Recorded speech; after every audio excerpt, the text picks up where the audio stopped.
자, 그 다음에 4회로 넘어갈까요? 이제 마지막, 진짜 마지막이네요. 자, 4회에 2010년도에 문제가 페이지로 따지면 4회 79페이지가 있네요. 자, 이거 겹쳐올 거예요. 여러분들이 처음에 그 문제풀이 시작하면서 풀어드렸던 문제하고 겹쳤을 거고요. 지금까지 풀어오면서 또 상당히 중첩이 많이 돼 있고요. 81번. 자외선을 이용해서 지울 수 있는 메모리가 EPROM이라고 그랬죠. 자, PROM은 퓨즈를 이용해서 끊어버리면 한번 퓨즈를 끊어놓으면 다시 연결이 안 되기 때문에 영원히 끊어진 겁니다. 그러나 연결이 돼 있는 퓨즈는 연결되어 있는 상태는 영원히 또 연결된 상태로 운영이 돼요. 그러니까 한 번만 딱 프로그램이 가능한 게 퓨즈업을 롬이다. 그래서 P롬이라고 해요. P롬은 딱 한 번만 되게끔 만들어 놓은 거고요. 이 P롬은 지웠다 썼다가 가능한데 자외선을 이용하는 거고요. 앞에 이자가 하나 더 붙으면 전기적으로 지웠다 썼다 한다. 그런 얘기죠. 자, 정답은 두 번째가 되겠고요. 네, 82번. 다음 그림과 같은 모듈에 한 개의 시스템의 버스를 공유하고 있는데, 자, 100개의 워드를 DMA로 보낸다. 그런데 만약에 버스 요청은 몇 번을 해야 되느냐? 자, 이 DMA 방식으로 하게 되면 한 번만 인터럽트를 걸어요. 그리고 100개의 자료가 지나가면 그 자료가 지나가는 버스를 요청을 100번을 해야 됩니다. 그러니까 DMA는 전혀 CPU하고 무관하게 하는 건 아니고요. 처음에 한 번만은 인터럽트가 발생을 해서 설정을 해줘야 돼요. 그래서 인터럽트는 한 번 걸리고요. 버스 요청은 200번. 그러니까 주변에서 메모리로 더 자료가 들어가려면 버스 라인을 통해서 가야 되기 때문에 버스 요청은 200개면 200번을 요청을 해야 됩니다. 자, 다시 정리하면 인터럽트는 한 번 일어나지만 버스 요청은 200번 일어난다. 그런 뜻이에요. 세 번째, 그게 DMA 방식입니다. 꼭 기억해야 돼야 될 내용의 의미다 생각하시고요. 그 다음에 83번. CPU가 대량의 자료를 전송하는데 DMA를 쓴다고 했죠. 자, DMA를 할 때는 뭐하러 써요? 한번 인터럽트가 발생을 해서 알려줘야 돼요. 얼마만큼 갈 거며, 누구네 집으로 갈 거냐. 그리고 버퍼. 그러니까 주변에서 메모리로 나가고 들어갈 때 항상 버퍼를 거쳐가야 돼요. 그게 데이터 레지스터거든요. 자, 그런데 속도는 알려줄 필요가 없습니다. 그러니까 보기를 보면 1번에 전송할 워드수 얼마만큼 갈 거냐 당연히 알려줘야 되고요. 그 다음에 주격장치 시작선 누구네 집으로 갈 거냐 알려줘야 되겠죠. 그 다음에 입출력 주변 장치 어디에서 들어가냐 원천지 주소와 목적지 주소를 다 알려줘야 돼요. 그러나 네 번째는 전송 속도는 알려줄 필요가 없다. 이미 시스템에 세팅되어 있는 상황이라 이거는 속도를 알려줄 필요가 없다. 지 멋대로 속도를 조절해서 들어가는 건 아니거든요. 자, 그래서 네 번째가 정보가 필요한 정보가 아니다라는 거고요. 다음에 84번. 8진수 1, 2, 3, 4를 10진수로 얼마냐? 자, 1, 2, 3, 4. 8진수로 1, 2, 3, 4니까요. 우리 1, 2, 3, 4가 8진수래요.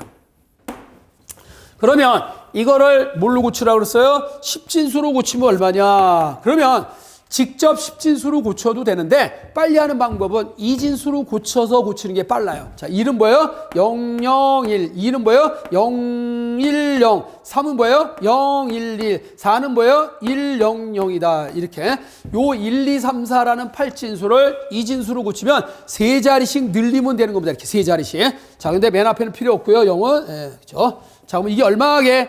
1, 2, 4, 8, 16, 32, 64, 128, 256, 512. 자, 이렇게입니다. 일단 짝수예요. 저게 8진수로도 짝수기 때문에 10진수로 고쳐도 짝수입니다. 그러면 두 번째에 있는 565라는 보기는 가짜입니다. 그리고 이게 8진수로 1, 2, 3, 4가 10진수로도 1, 2, 3, 4가 되지는 않습니다. 진법이 커지면 이거는 작아진다 그러니 이게 커졌잖아요. 그죠? 8진수가 10진수로 진법이 커지면 숫자는 작아져야 돼요.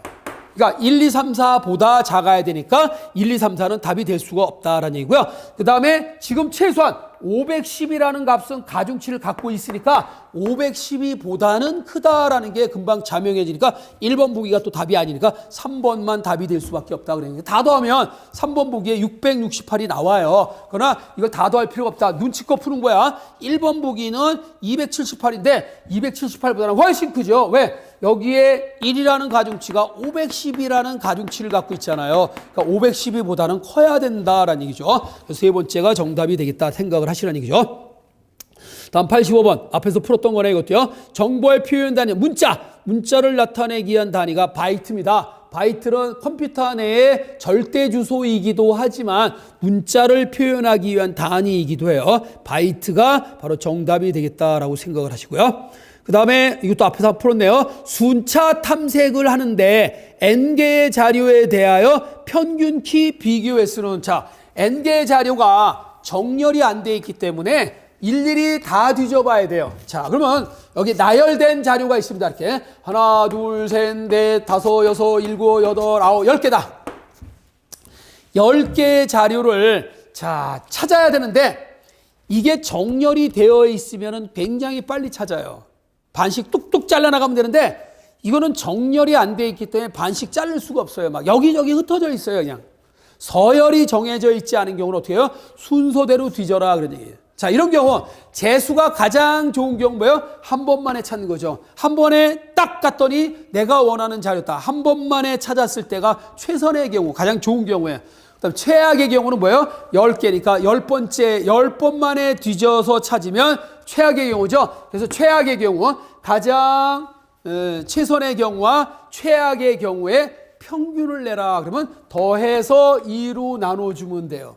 그런데 이 개수가 몇 개가 됐던 가장 좋은 방법일 때는 하나지만 만약에 개수가 10개니까 10이고 개수가 20이면 20이 되니까 n개라면 n이 되겠다 그런 얘기죠. 그래서 평균은 2분의 n 플러스 1이 된다 그런 얘기죠. 자, 그래서 정답은 2분의 n 플러스 1. 그래서 정답은 3번 보기가 답이 되겠네요. 평균을 구하라고 했으니까 평균이라는 것은 가장 좋을 때와 가장 나쁠 때를 합쳐서 2로 나누어주면 돼요. 그래서 가장 나쁜 점수 빵점, 가장 높은 점수 100점. 그럼 그 반의 평균 점수가 어떻게 되냐? 빵점 더하기 100점, 2로 나누면 50점. 그래서 50점이 평균 점수다라고 우리는 얘기하는 거와 똑같아요. 다음 87번. 다음 지문에 알맞는 것을 고르시오. 자, 소프트웨어는 프로그래밍 언어를 통해 개발되는데, 자, 언어를 배워야 되죠. 자, 2018년부터는 우리가 코딩 교육을 초중고등학교에서 다 한다고 합니다. 이제야 소프트웨어의 중요성, 이 소프트웨어가 부가가치가 굉장히 커요. 소프트웨어는요, 재료비가 안 들어가요. 그냥 한번 개발을 해놓으면 무제한 복제가 가능합니다. 영화관의 영화 필름은 인류 상영관에서는 필름을 사야 되지만 지금 영화관에서 영화는 필름으로 돌려서 보여주는 게 아니라 소프트웨어로 보여주는 겁니다. 하드디스크에다가 영화, 애니메이션 영화 같은 경우에 그거를 다 소프트웨어로 저장을 했다가 소프트웨어로 보여주는 거기 때문에 무제한으로 여러분들이 영화를 이렇게 상영할 수 있다. 비용이 안 들어가요. 한번 개발할 때 개발 비용만 들어가죠. 그래서 우리가 이 이익금이 하드웨어, 물건을 만들어서 팔아서 생기는 이익금보다 하드웨어적인 이익금보다는 소프트웨어에서 만들어지는 이익금이 훨씬 더 큽니다. 소프트웨어는 자, 예를 들어서 그래서 요즘에 나오는 게 이제 전자책. 그냥 책은 종이를 사다가 인쇄를 해서 제본을 하고 그다음에 서점에 깔려야 되는데 실제로 책값이 한 권에 3만 원이다. 3만 원이면 이 제작비가 종이 사야지요. 거기에 인건비 들어가지요. 그렇죠? 여러 가지 해야 될 앞에 표지 디자인 해야 되죠. 편집해야죠. 이러다 보니까 재료비가 책값은 3만 원이지만 거기에 들어간 돈이 2만 원이다. 그럼 만 원의 이익밖에 안 생겨요. 그런데 전자책은 한 번만 개발을 해놓으면 그냥 무제한으로 소프트웨어로 복사를 해서 갖다 쓰면 되는 거니까 물론 태블릿 PC라든가 이런 걸로 이제 봐야 되겠죠. 그런 그 툴이 있어야겠지만 그래서 무조건 책선 전자책은 그냥 5천 원이 가격이다. 그러면 5천 원 팔릴 때마다 5천 원이 다 남는 거예요. 재료비라는 개념이 없습니다. 한번 제작을 해놓으면 그냥 소프트웨어적으로 복사를 해가면 되기 때문에 그렇다 그런 얘기죠. 자, 그런데 이제 악용을 하면 무제한 남발이 돼버리면 돈을 못 벌 벌죠. 예, 그래서 전자책이 아직까지는 호응이 안 된 게 괜히 뭐 무단 복제를 할까봐 그런 것 때문에 아마 영향이 좀 큰 것 같아요. 그것도 가격도 그만큼 저렴하잖아요, 그렇죠? 그래서 소프트웨어가 앞으로 우리의 미래지향적으로 가야 될 그런 산업이다. 소프트웨어가 굉장히 중요하다는 이제야 인식을 해서 내년 2018년부터는 소프트웨어 교육을 강화한다. 대학이 됐던 중학교가 됐던 고등학교가 됐던 초등학교가 됐던 이제는 프로그램 짠 중요한 건 알고리즘이죠. 어떤 프로그램을 짤 거냐. 바로 창의적인 내가 개발을 해야 될 창의적인 그래서 여러분들 잘 알고 있는 그 메시징에 대한 거, 뭐 SNS 같은 경우라든가, 그 다음에 여러분들 카톡, 뭐 이런 것들이 개발되면서 어마어마하게 팔렸잖아요. 세계에서 제일 많이 쓰는 메시징이 왓츠앱입니다. 이 왓츠앱이 누군가에 의해서 만들었는데, 바로 페이스북이 바로 20조 원에 사들인 겁니다. 그 앱을 하나 개발해서 왓츠앱이라고 하는 그 메시징 전달 카톡처럼 그 메시징을 하나 만들므로 인해서 전 세계 9억이라는 인구가 바로 그 메시징을 이용한다고 합니다. 그러면 9억이라고 하는 수요자가 1달러씩만 내도 바로 9억 달러가 되는 거예요. 어마어마한 수익이에요. 20조라고 하는 돈을 투자해도 자 원으로 따지면 20조 원이지만 달러로 얘기하면 9억 달러입니다. 자, 그래서 한 번에 1년에 들어오는 수익이 9억 달러예요. 거기다 곱하기 환율로 따져서 1000대 1로 따지면 어마어마하죠. 자, 그렇죠. 그래서 이 돈을 버는 게 돈이 있는 사람이 돈을 벌어요. 그렇게 해서 승산이 있기 때문에 페이스북이 자, 그 20조라는 돈을 들여서 산 겁니다. 여러분들 잘 알고 있는 알파고도 아자왕이라는 사람이 아마추어 6단 바둑 잘 두는 사람이 그 알파고라는 바둑 프로그램을 개발을 해서 6천억에 팔았잖아요. 그죠? 구글이 6천억에 산 거죠. 그만큼 그 알파고라는 인공지능 프로그램이 바로 성공을 이루니까 거기에서 벌어들인 돈이 조 단위로 돈을 벌었다고 합니다. 6천억에 사서 몇십조의 이익을 남겼다 그러면 장사할 만한 장사잖아요. 그죠?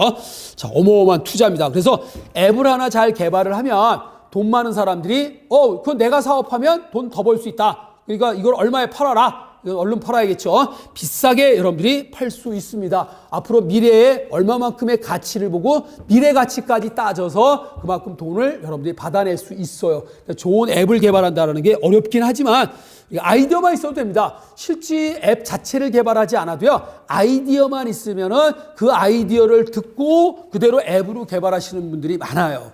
이 아이디어가 중요한 겁니다. 영화도 좋은 영화가 어떤 영화가 좋은 영화예요? 시나리오가 좋아야 좋은 영화이듯이 알고리즘이 좋아야 좋은 소프트웨어다라는 얘기다. 그런 얘기예요. 참고하시기 바라고요. 앞으로 여러분들이 그런 분야에 관심을 좀 많이 가져보시라. 자, 그런데 87번은 뭐냐? 기계어 코드로 변환이 되는데 기계어 코드로 변환이 되면은 그런 컴파일러라고 그래요. 자, 기계어 코드로 변환을 한 것은 실행을 하려고 기계가 알아듣는 기계어로 번역을 했지만 그 번역이 된 걸 써먹고 난 다음에 번역된 걸 버리면 그건 동시통역이라고 합니다. 순간순간 번역을 해서 써먹고 버리는 거예요. 동시통역은. 그래서 동시통역은 인터프리터라고 얘기를 합니다. 그래서 기계어로 번역을 해놓는 건 컴파일러 언어고요. 바로바로 번역해서 써먹고 버리는 거는 인터프리터 언어다 이렇게 얘기를 해요. 그래서 컴파일러와 인터프리터에 관련된 설명으로 박스를 채운 거다 이렇게 생각하시면 1번 보기가 정답이 되겠네요. 88번 컴퓨터에 글이나 그림을 그리는 작업을 해서 사용되어지는 소프트웨어. 자, 컴퓨터를 이용해서 그림도 그리고 그죠? 그림도 그리고 글도 쓰고 그죠? 이걸 우리는 응용 프로그램이다. 응용 소프트웨어다. 애플리케이션 프로그램이다. 앱이다. 좀 편하게 사용자가 일을 편하게 할 수 있게 만들어진 소프트웨어를 애플리케이션 소프트웨어다. 응용 소프트웨어다. 이렇게 얘기를 해요. 앱이라고 그러는 앱. 자, 그 다음에 89번. 다음 시스템 내에 여러 프로세서, CPU가 여러 개다. 그런 얘기예요. 자, CPU가 여러 개는 뭐라 그래요? 다중 처리 시스템이다. 또는 병렬 처리 시스템이다. 이렇게 얘기를 되죠. 병렬 인터페이스가 아니에요. 병렬 처리 시스템이다. 또는 다중 처리 시스템이다라고 얘기를 합니다. 그래서 1번의 다중 처리 시스템이라는 처리기가 여러 개다. 이게 CPU가 여러 개다. 그런 뜻의 용어예요. 그래서 첫 번째 보기가 정답이 되겠고요. 자, 이제 마지막 문제가 되나요? 두 문제가 남았네. 90번. 다음 중 명령어 집합이 비교적 적은 컴퓨터는 뭐예요? RISC라고 했죠? 줄였어요. CISC에 비해서 CISC. 자, 이거는 보세요. 컴플렉스. 복잡하다. 그런 얘기예요. 명령어의 개수가 많아요. 그걸 줄여버린 게 reduced 그런 얘기죠. 그래서 RISC는 명령어의 개수를 줄였기 때문에 굉장히 단순해졌고요. 그 다음에 크기가 다 똑같기 때문에 파이프라인 처리가 가능하다 그런 얘기죠. 그래서 이 슈퍼 스칼라 구조의 컴퓨터는 반드시 RISC 구조의 CPU여야만이 바로 파이프라인 처리가 가능하다라는 얘기죠. 그래서 세 번째가 정답이 되겠죠. RISC. 자, 그 다음에 91번 문제 볼까요? CPU가 어떤 프로그램을 순차적으로 수행하는 도중에 외부로부터 인터럽트가 요구가 들어오면 원래 프로그램 중단하고 서비스를 받으러 가야 되겠죠. 바로 그 서비스를 받으러 가서 서비스 받는 프로그램을 뭐라고 그래요? 인터럽트 서비스 루틴이다. 이렇게 얘기하는 거예요. 약자로 ISR이라고도 해요. 두 번째, 인터럽트 서비스 루틴을 실행한다. 실제로 서비스를 받는 프로그램이라고 생각을 하시면 되죠. 그게 바로 인터럽트 서비스 루틴이다라는 의미의 용어다라고 생각을 하시면 되겠죠. 자, 그 다음에 또 하나 있네요. 100번 문제. 이게 좀 랜덤하게 돼 있나요? 더 문제가 많이 나온 것 같은데, 10년의 4회 문제는 컴퓨터 알바 문제가 12문제가 나온 거네요. 의무적으로 따지면. 그러니까 계속해서 91번까지 연속된 문제에다가, 그 다음에 100번 문제. 자, 100번 문제 볼까요? IO 모듈의 주요 기능 또는 요구사항들 중 관계가 가장 좋은 것은 입출력. 자, 입출력을 한다라는 얘기는 CPU와 통신을 하는 거예요. 그죠? 컴퓨터 안에 있는 CPU와 그 다음에 주변 장치와의 통신을 하는 거고요. 그 다음에 이 통신을 할 때 제일 중요한 게 타이밍. 시간을 딱딱 맞춰야만 됩니다. 그래서 타이밍에 대한 거 굉장히 중요해요.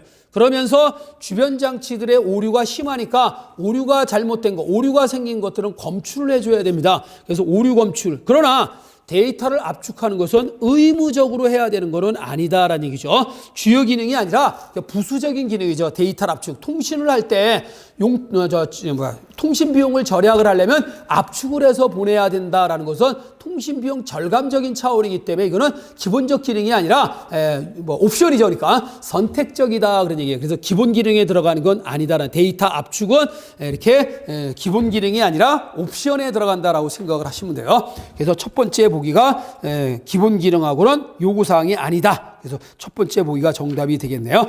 자, 이렇게 해서 2010년 제4회까지 최근 2016년부터 쭉 풀어드렸습니다. 자, 앞쪽에 있는 거 먼저 풀어드린 거는 좀 여유 있게 설명을 드렸고요. 뒤쪽에는 중복되는 문제들이 많아서 좀 더 빨리빨리 풀어드렸습니다. 자, 이렇게 해서 그 무선 설비의 그 기사로, 산업 기사는 제가 안 풀어드렸지만 2016년부터 16년까지 그래서 7년치의 문제를 쭉 풀어드렸고요.